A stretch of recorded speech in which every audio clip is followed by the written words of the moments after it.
Hello, awesome people. Welcome to another episode of Cross Country Camper. If you're watching this, thank you for being here.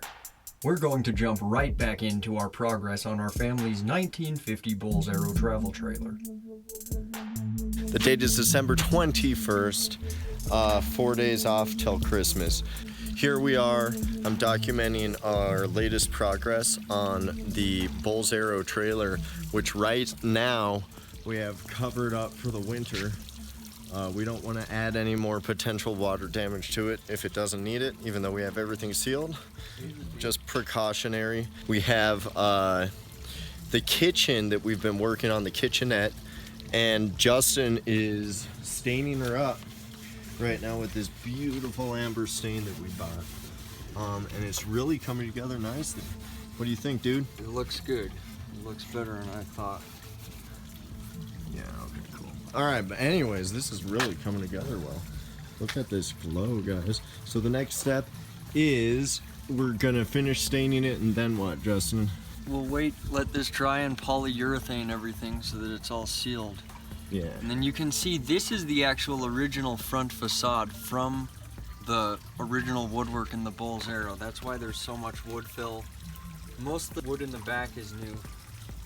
Yeah, Justin actually did all the work on this. I've helped sand and finish off the top and started to stain it, but other than that, Justin did all of this framing underneath and kind of refurbished this kitchenette. We sanded and repainted all of the cupboards in the kitchen, and also installed the new sink. As mentioned in a prior video, we had some areas on the bottom of the exterior of the trailer where the sheet aluminum was badly corroded. Some not so great repairs had been done before. When steel meets aluminum for too long, it causes corrosion. We didn't want this corrosion to spread anymore, so we decided to replace these areas with brand new sheet aluminum. We used Olympic shavable rivets from Vintage Trailer Supply. These work wonderfully because they mimic the look of the original buck rivet, which had to be accessed from both sides. These are actually pop rivets, so you can access them easily from the outside only. We still have to grind off the little extra burrs on the front, but once we get to that, they'll look just like the originals. Now Trevor will explain the new refrigerator unit. For the refrigerator unit, we had no choice but to redesign and update that side of the trailer. We wanted a wider hallway, more counter space, and we wanted the trailer to feel as spacious as possible. So instead of building cabinets all the way to the ceiling, which was done before, I redesigned a countertop style unit which stores the refrigerator, chemical toilet, and has a couple compartments for storage. Oh, it's already happening.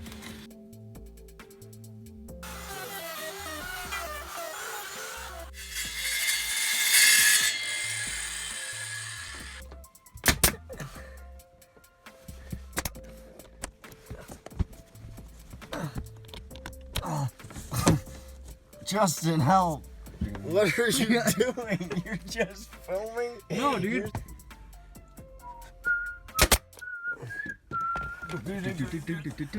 Molding, molding, molding.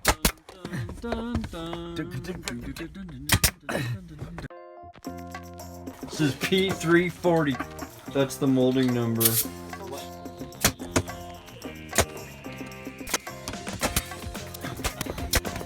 Today I'm working on some electrical work. I want you guys to check this out. I've cut a hole in our new unit, which we've put together. This holds our fridge and has some other storage on it. Have a AC plug there, wired over, going out the trailer, so that we can have some shore power when we're loaded up at the house or at any campsite that might have, AC power. So kind of getting this trailer electrified for regular use on top of having a 12-volt system. I'm prepping the trailer to finally get stained. We finally got some good weather Oddly enough, I'm saying that living in Southern California. What I'm doing right now is covering up all this foam so that the stain doesn't hit that. And we have the trailer pretty much gutted. I got the sink covered because we have that all ready to go. Gotta do a little bit more sanding, and then tomorrow morning I'm gonna get at it. Justin's down there in the shop. I think we can see him through the window there, painting the kitchen cabinet.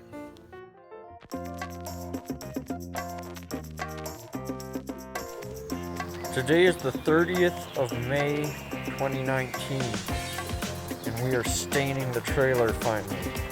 Alright, we'll take you in here and tour you around a little. We are deep in the process of staining. Give you a little idea, see all that part is stained, and the top isn't stained. It's got a nice golden hue to it. So I'm gonna leave here and keep staining, and we'll show you what it looks like when it's done.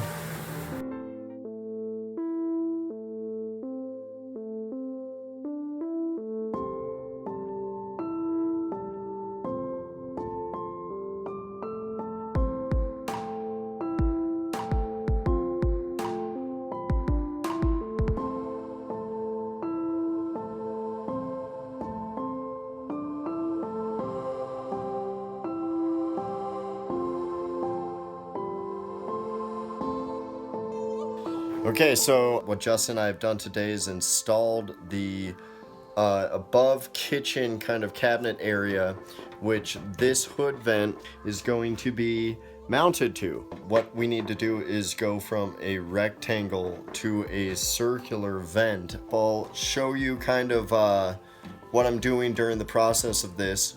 Justin over here is staining a little bit more trim so that we can finish this trailer. We have it all polyurethane and we're getting really close. I'm gonna finish taping this up. The plan is I'm gonna wrap more tape over this and this, kind of make this a square so that this circular piece here that is all marked out will sit on top here, and then I'll tape it all up, make sure it's good to go. Okay, after playing with that tape, I thought it was too flimsy, so I cut a piece of flashing out, which I'm going to put on top here. I'm going to trace the circle around it and cut it out. I cut the circle out of the flashing using tin snips. I then used aluminum plumbing tape to attach the flashing to the back of the hood vent. We had to create an adapter that directed the airflow from the rectangular hood vent to a circular vent that goes outside the trailer.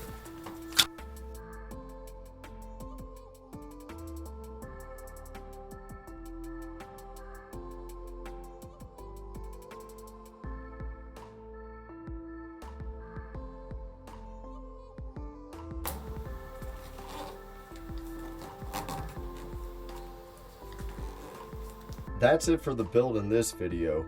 If you like the video, please subscribe to the channel.